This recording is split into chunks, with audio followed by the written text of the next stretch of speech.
We can use the buyer compensation conversation strategically to allow you to net the most. Now you have to show what you're gonna do. So here's exactly what's gonna happen. Can I show you what's gonna happen? Yes, show, flow, demo, right? Because most average agents are just gonna talk about what they do. You need to show it in real time, in real life. So you need to have a little folder with all of your messages in there, and you can do like pop, pop, pop, pop, pop, pop, pop, pop.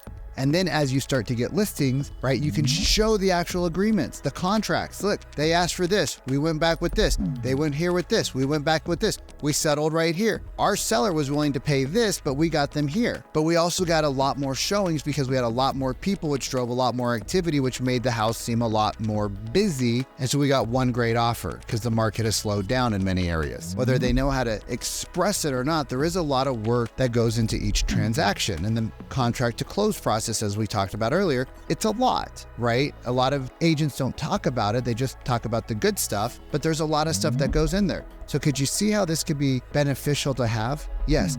Could you see how this could possibly have some negative ramifications if you don't have it? I never thought about it like that, but yeah, I actually do. What are those?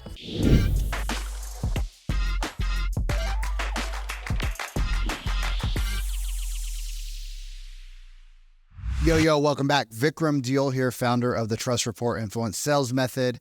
I wanted to talk today about what's happening and the effects of what's happening with NAR and sellers, right? We talked a lot about NAR and buyers, but what's going on with NAR and sellers? And I think a lot of people have not been thinking about the consequences, the unintended consequences of what this means and this opportunity that you have to actually make yourself stand out. So one of the things that I feel we should be talking about with our sellers is this opportunity to have a conversation around offers and compensation, right? When you're talking to a seller, right, and you want to stand out, we should talk about buyer compensation, right? So the seller is going to be like, well, do we need to pay you and the buyer? And you should say something like, it's a fair question. I'm curious. Can you tell me a little bit more about what do you mean? Well, we heard a lot of things about what's going on, and we're concerned that if we pay for the buyer, then we're losing our net. And you say, yeah, that's a fair concern. Would it be cool if we kind of discussed it and figured out the right strategy for you when it comes to buyer compensation? And they're going to be like, yeah, great. So you've already talked about your compensation, so you're good. You're getting your whatever percentage or your flat fee that you and your company charge. You're already getting that. But now we need to talk about the buyer compensation, right? And the buyer compensation, what I would say to the seller is, yes, we would recommend paying a buyer rep or a buyer's agent compensation directly to their office, right? And they're going to say, why? And you're going to need to tell them, because you're going to need to say something like, well, it's just going to make your transaction smoother, and the buyer is going to know that they don't have to come out of pocket, which is going to give us, one, more showings, right? But two, how do we use the buyer compensation as a competitive advantage for you? And they're going to say, well, I don't know. And you're going to say something like, well, most buyer agents are probably not going to be savvy enough or skilled enough to make a really good case for a higher compensation.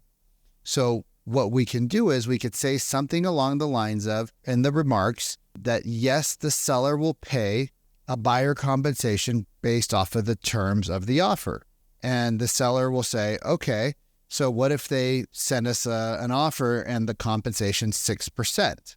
For the buyer, you say, that's great, but we wouldn't agree to those terms. And I would go and I would negotiate the terms and I would negotiate the compensation, right? But on the flip side, what if, we're selling a $400,000, $500,000 house, and in the past, right, what was kind of become, the typical amount was somewhere between $10,000 to $15,000. Well, what if they only come up with $7,500 that the seller needs to pay because the buyer is agreeing to pay the $7,500? So if you would put in $15,000 of compensation, then now the buyer's agent would say, oh, well, I don't need to ask the buyer for anything. But here the buyer's already figured out that they're going to have to pay some money. So they're coming to the table at $7,500 and they're asking you to pay the additional $7,500. So the buyer agent gets their $15,000 flat fee. And the seller says, oh, well, that's a very interesting tactic. Right, because what we don't want to do is we don't want to, unfortunately, have your home not shown by an agent, right, that's buyer can't afford to pay a compensation. But we don't have to agree to the number. And so we can use the buyer compensation conversation strategically to allow you to net the most. And then you're going to stop and you're going to pause. You're going to say, tell me a little bit about how do you feel about that? And they're going to be like, well, that sounds great. Cool. Any questions specifically on how that would work? No. Well, actually, I do have a question. So who would be running point? I would be running point. Right? That's what you hire me for. So when the agent calls me, right, and now you have to show what you're going to do. So here's exactly what's going to happen. Can I show you what's going to happen? Yes. But if you have your phone, I would literally grab the phone and I would show them the text message, right? Like, hey, Mr. or Mrs. Seller, look, you see this agent asked me if the seller was willing to pay a compensation. In fact, I asked on this thread, the buyer, the listing agent, because I was working with the buyer, if the seller was willing to pay a compensation. We said yes, and they said yes, right? Now, we asked the buyer, we asked the listing agent of 123 Sheridan Street what that compensation was, and they're not a very skilled agent, and they said they're willing to pay up to $15,000. So I went back to my client. I said, hey, guys, everything's good on this home. Let's go look at it. They're like, awesome, let's go. But you see, when somebody responds to me, I said this. I said, seller, right? Seller is willing to pay a buyer representation compensation based on the terms of the offer. And that agent said, okay, so if we bring an acceptable offer, right, then the seller is willing to pay compensation. I said, yes, the seller would be willing to pay compensation based on the terms and we would have to look at what your offer was and everything that you're asking for. And then the seller would make their final decision. And the buyer says, great, can we see it at 2:00? I said, yes, well, you can. And they ended up writing an offer and they asked for $10,000 instead of 15, which saved you $5,000. Oh my God, that's super cool. Show, flow, demo. Show, flow, demo, right? Because most average agents are just going to talk about what they do. You need to show it, right? In real time, in real life. So you need to have a little folder with all of your messages in there, and you can do like pop, pop, pop, pop, pop, pop, pop, pop. And then as you start to get listings, right, you can show the actual agreements, the contracts. Look, they asked for this. We went back with this. They went here with this. We went back with this. We settled right here. Our seller was willing to pay this, but we got them here. But we also got a lot more showings because we had a lot more people, which drove a lot more activity, which made the house seem a lot more busy. And so we got one great offer because the market has slowed down in many areas. You don't want to have an agent not want to show your home or talk about your home in a negative light because they don't think they're going to get compensated for the work that they do.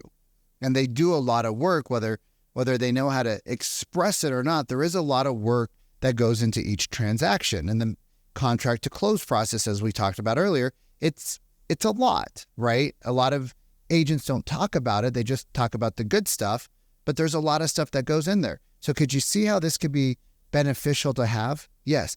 Could you see how this could possibly have some negative ramifications if you don't have it? I never thought about it like that, but yeah, I actually do.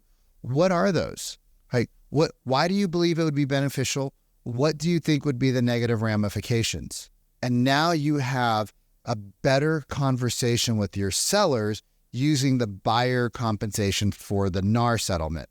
And what's going to happen is that in a sea of people so freaked out and nervous and scared, you just elevated yourself. And then you can lock it up to tie it down and say, now, if you ever talk to an agent, or if your friends ever talk to an agent and they don't have an offer strategy to prevent you from overpaying a commission to the buyer's agent, then you need to tell your friend, or you need to be like, oh my God, this agent isn't prepared and they're going to cost me money. And you need to go the other way because that's just what we call an everyday average agent. And you don't want your friends using an everyday average agent, do you? No. Right now, you've labeled the everyday average agent and you've shown that you are an experienced, superior agent. You are a top agent. Do you see the difference? All right. I hope you got a lot of value out of this. This is a great opportunity. There is a huge opportunity out in the world right now, right? If you're not in one of our advanced programs where we are actually role-playing these and going through these scenarios regularly, because we have clients all across North America that are having these conversations and they're actually bringing back real life experience of like, hey, we did this and it worked like this. Hey, we did this and it worked like this, right? Hey, this was a better language pattern. Use this and here's signed listing agreements left and right.